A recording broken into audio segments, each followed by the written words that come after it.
अस्सलाम वालेकुम दोस्तों, मैं हूं उस्मान मंशा और आप देख रहे हैं wrestling fever.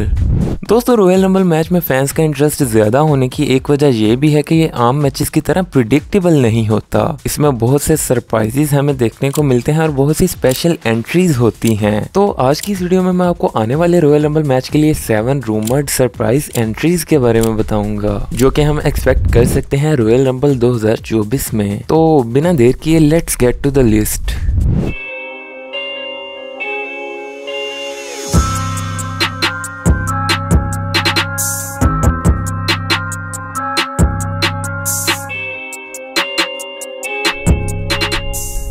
Number 7, Braun Strowman. दोस्तों, the monster among man WWE से बहुत महीनों से गायब हैं, जिसकी वजह से उनकी एक इंजरी और इसके बाद उन्हें सर्जरी भी करवाना पड़ी। मगर उनकी रिसेंट सोशल मीडिया पोस्ट से ये आइडिया होता है कि अब वो पूरी तरह फिट हैं। लेकिन फिर भी आखिर उन्होंने अभी तक WWE में रिटर्न क्यों नहीं किया। So maybe he is coming back in royal rumble match.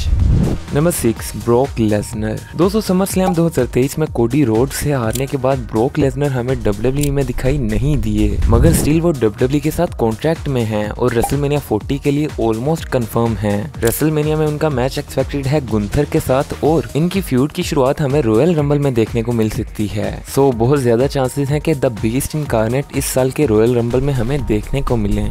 Number 5, Rey Mysterio. दोस्तों, one of the greatest lucha libre wrestler Rey Mysterio को WWE में कुछ 4 महीने पहले इंजरी हो गई थी और उनकी सर्जरी के बाद हमें अपडेट मिली कि वो लेट दिसंबर या अर्ली जनवरी में रिटर्न के लिए रेडी होंगे। एंड यू नो कि जब भी किसी रेसलर की रिटर्न डेट दिसंबर या जनवरी होती है तो WWE क्या करती है, ऑब्वियसली उसका रिटर्न रॉयल रंबल में करवाती है। सो रे मिस्टीरियो भी हमें रॉयल रंबल में सरप्राइज एंट्री करते हुए देखने को मिल सकते हैं।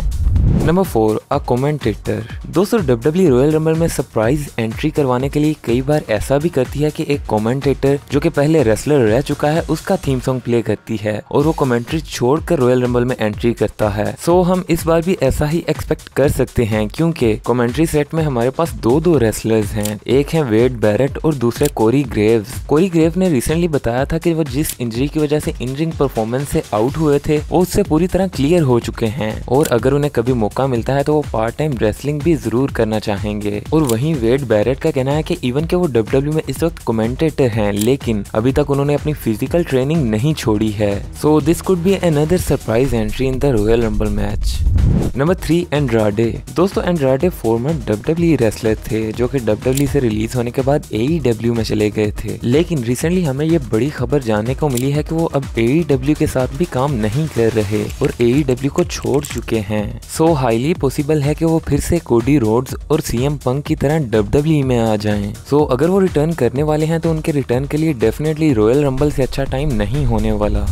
Number 2, stone cold Steve Austin. दोस्तों, रेसलमेनिया 38 में जब स्टोन कोल्ड ने 19 साल बाद अपना इन रिंग रिटर्न किया तो फैंस तो ये देखकर बहुत ज्यादा शॉक हो गए। कोई भी ये एक्सपेक्ट नहीं कर रहा था कि वो फिर से इन रिंग रिटर्न कर सकते हैं। तो रूमर्स के मुताबिक वो इस साल रॉयल रंबल में भी सरप्राइज एंट्री कर सकते हैं। जैसा कि हमने रिसेंटली होने वाले रॉयल रंबल इवेंट्स में देखा है कि WWE किसी पुराने रेसलर को रिटर्न करवाती है, फॉर एग्जाम्पल बुकर टी, केन और हरिकेन वगैरह, जो कि हमें पिछले कुछ रॉयल रंबल्स में देखने को मिले हैं। इसी तरह शायद WWE इस बार स्टोन कोल्ड को वापस लेकर आए।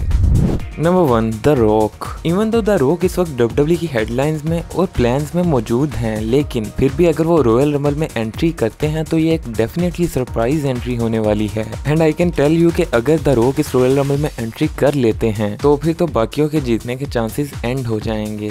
So that was the list. आप रॉयल रंबल में किस सुपरस्टार का रिटर्न देखना चाहते हैं वो आप हमें कमेंट सेक्शन में बता सकते हैं। मजीद ऐसी वीडियोस के लिए लाइक और चैनल को सब्सक्राइब लाजमी करें। Thanks for watching and good bye.